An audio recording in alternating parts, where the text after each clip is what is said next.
ঈদের তৃতীয় দিনেও ছিল রাজধানীর বিনোদন কেন্দ্রগুলোতে উৎসবের আমেজ। বন্ধু-বান্ধব, পরিবার-পরিজন নিয়ে বিনোদন কেন্দ্রগুলোতে ভিড় করেছেন মানুষ। আরও জানাচ্ছেন মাহফুজা মুসলেহি।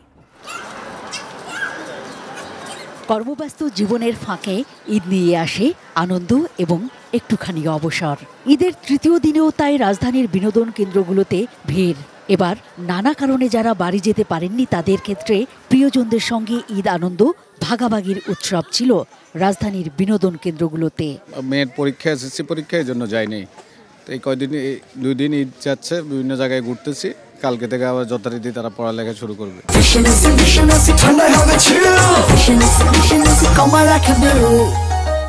ঢাকাতে ঈদ করতেছি, খুব ভালো লাগতেছে। আমার ওয়াইফ ঘুরে মজা পাচ্ছে। কাজিনরা মিলে মেহেদি দিয়েছে, অনেক আনন্দ করছি। ঘুরতে আসছি ওদের সাথে, আমার কাজিনদের সাথে।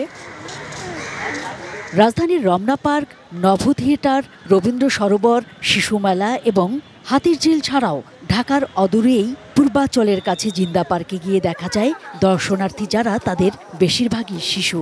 ঈদে নতুন জামা পরে ঘুরতে অনেক ভালো লাগছে বাবা মার সাথে। হাতিরঝিলে আইসা খুব মজা করছি, বেলুন কিনছি, আইসক্রিম খাইছি, ফুচকা খাইছি। দালান ঘেরা শহরে প্রকৃতির কাছাকাছি যেতে এবং পারিবারিক আবহে নিরাপদ অবসর যাপনের জন্য জিন্দা পার্ক এক স্বস্তির অবলম্বন।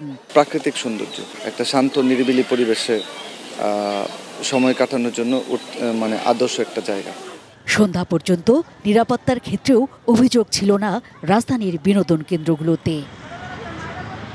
Mahfuza Muslehi, ATN news, Dhaka.